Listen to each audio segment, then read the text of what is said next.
مرګ په څو د ناول قدرمنو اورېدونکو سلامونه احترامات مې ومنئ. مرګ په څو د ناول اولې برخې ته مو زه اباسین صدیقي هرکلی کوم. هیله لرم چې تر پایه راسره واورئ.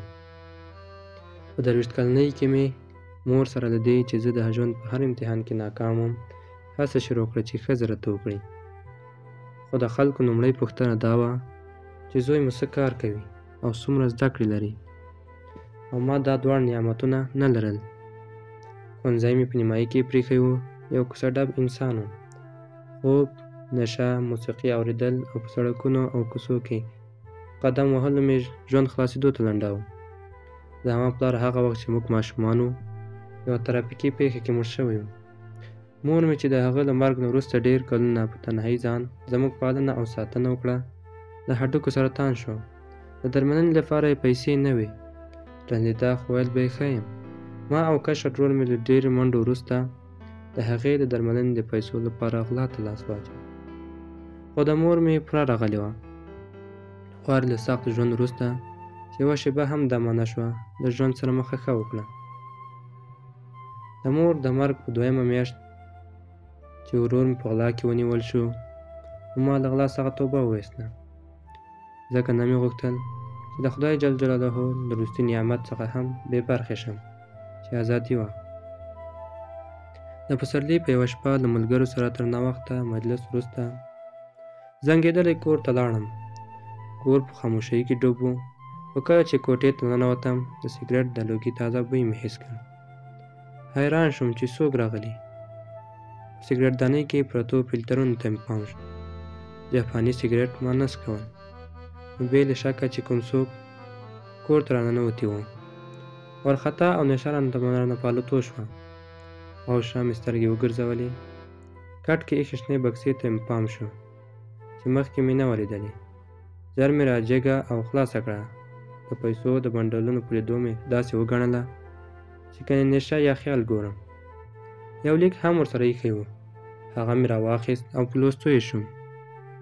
زه روږدی شوی وم. خپل حال مې هسې هم نور نه شوی بدلولی. خو ستا د حال بدلولو لپاره مې ژوند خرڅ کړ. هیله لرم ناهیلۍ او اندېښنې له ځان څخه وشړې. په دې پیسو واده وکړه او پاتې ژوند خوشحاله تیر کړه. ما وبښه ورور دی. د پښو مې ځمکه وتښتېده. عجیبه وه، څنګه یې ژوند خرڅ کړی؟ په چا یې خرڅ کړی؟ هغه خو بندي و. کله را خلاص شوی؟ ولې له دې چې ما سره وګوري بېرته له کوره وتلی؟ په سترګو مې تیاره شوه. سر مې وګرځېد او وغورځېدم. د لمر وړانګې په کړکۍ راننوتې وې چې سترګې مې وغوړېدې. دا چې څه شی و یوه شېبه کې ذهن ته راغله. پاڅېدم. بکسې مې د پیسو دواړه بنډلونه راوویستل. هر څه راته خوب ښکارېده. یو داسې خوب چې تسلسل یې نه و مات شوی او معلومه نه وه چې پای به یې چېرته او څنګه وي. د یو بنډل په لومړي نوټ مې سرې کرښې ته پام شو. سترګې ته مې رانږدې کړه. سبا 12 بجې د قومنداني مخ ته. پوه نه شوم د دې جملې نه مطلب څه دی، دا چا او د څه شي لپاره یې لیکلي.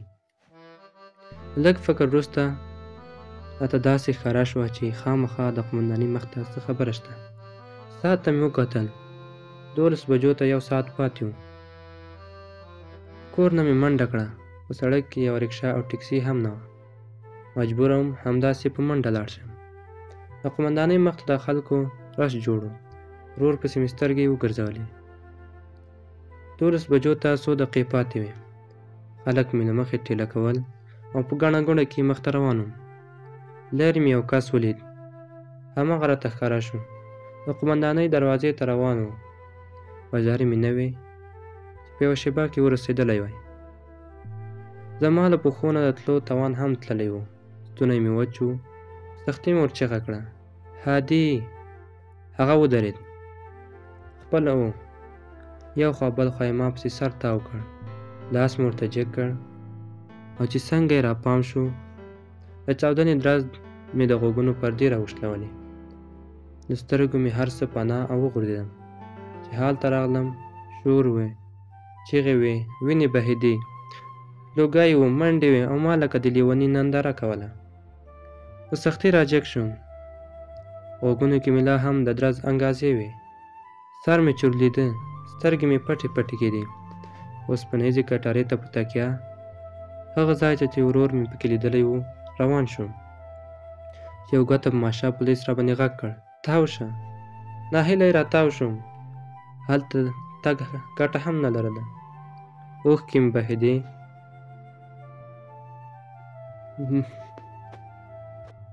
له ما ځان هېر او دا چې څنګه حالات کې وم لیکل سخت دي. د سترګو په وړاندې مې ورور ټوټې ټوټې شو او له ځان سره یې لسګونه بېګناه انسانان هم له ژونده خلاص کړل. زما د ژوند لپاره هغه څنګه داسې مرګ ته تیار شوی و؟ چا پیسې ورکړې وې؟ په چا یې ژوند خرڅ کړی و؟ څه وخت له زندان راخلاص شوی و؟ ولې له ما سره د وروستي ځل لپاره ونه لیدل؟ او د پیسو د بنډل په لومړي نوټ د هغه د مرګ وخت او ځای چا لیکلی و؟ دیوال ته تکیه کېناستم او بیا هغه ځای ته په ورکتو شوم چې په وروستي ځل مې پکې هادي لیدلی و. هلته لا هم نری لوګی و. کله چې ما لاس ورته جګ کړ غوښتل یې راتاو شي، په هماغه شېبه کې د امبولانس د رانږدې کېدو غږ شو. خلکو لا هم یو خوا بل خوا منډې وهلې. پولیسو د پیښې له ځای نرنګه پټۍ تاوولې چې عوام پوه شي چې هلته ورتګ ته اجازه نشته. د ما مخکې څو موټره ولاړ وو. د تور پورنر دروازه خلاصه شوه. یو کس ترې راکښته شو. هماغسې کورتۍ یې اغوستې وه چې ما پکې هادي لیدلی و. لاسونه یې د پاراشوټي کورتۍ په جیبو کې ننویستي وو. هغه چې څو قدمه لاړ نو بېرته یې د پورنر خواته مخ واړاوه. د پورنر خلاصه دروازه یې بنده او روان شو. لږ شېبه مې ورپسې وکتل او بیا مې ترېنه راکښته شوي کس پسې سترګې واړولې. د پیښې ځای ته د راټول شوي خلکو اړخ ته روان و. شک را پیدا شو.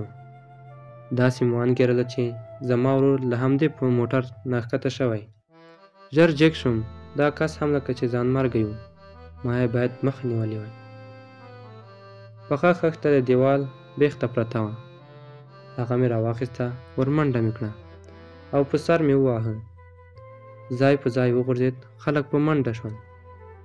پولیس ما ته ګوته په ماشه شول چې له ځایه ونښوځم او لاسونه پورته کړم. ژر مې لاسونه پورته او په ګانډو شوم. ډارېدم چې هغوی پر ما د بریدګر ګمان ونه کړي. دوه پولیس زما خواته په کرار کرار لړن شول. یو بل غوښتل هغه کس ته نږدې شي چې ما پر سر وهلی و، خو چیغه مې کړه: هغه ځوانمرګی دی. زما په خبره هغوی یوه شېبه حیران او بیا په منډه شول. نور ولاړو پولیسو ته یې هم د تېښتې وویل چې ما ته یې ټوپکونه نیولي وو. ما هم منډه کړه. د ورور پسې ژړلو او رایادولو هېڅ ګټه نه لرله. پر ځان مې لعنت ویل. دا هر څه زما لپاره او زما له لاسه شوي. که چېرته زه یو سم په کامیابه لار روان انسان وای داسې به نه کېدل. خو هېڅوک له راتلونکي نه خبر نه دي چې څه به کېږي. د دې لپاره چې د ملامتۍ بار له خپل زړه او فکر سپک کړم باید څه مې کړی وای. د ورور د غچ اخیستلو قسمونه مې کول. ټول کار او کیسه په تور پورنر کې وه.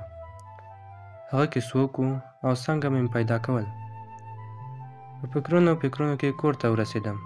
اول مې په هماغه بکسه او پیسو سترګې ولګېدې. کرکه مې ترېنه وشوه. د ما یې ورور اخیستی و، خو دې پیسو له ما سره مرسته کولی شوه چې د ورور غچ پرې واخلم او باید په همدې کار مې لګولی وای. پښه مې چې په غورځېدو کې سخته ګرېدلې وه وتړله. مخ او سر مې ووینځل. د بکسې مې دومره پیسې راواخیستې چې تومانچه پرې وشي. د تومانچې له اخیستو وروسته مې ځان په کوڅو کور ته ورساوه چې ورسره وننیول شم، ځکه هر ځای تلاشي وي. کوټې ته ننوتم. تیاره وه. ګروپ مې روښانه کړ.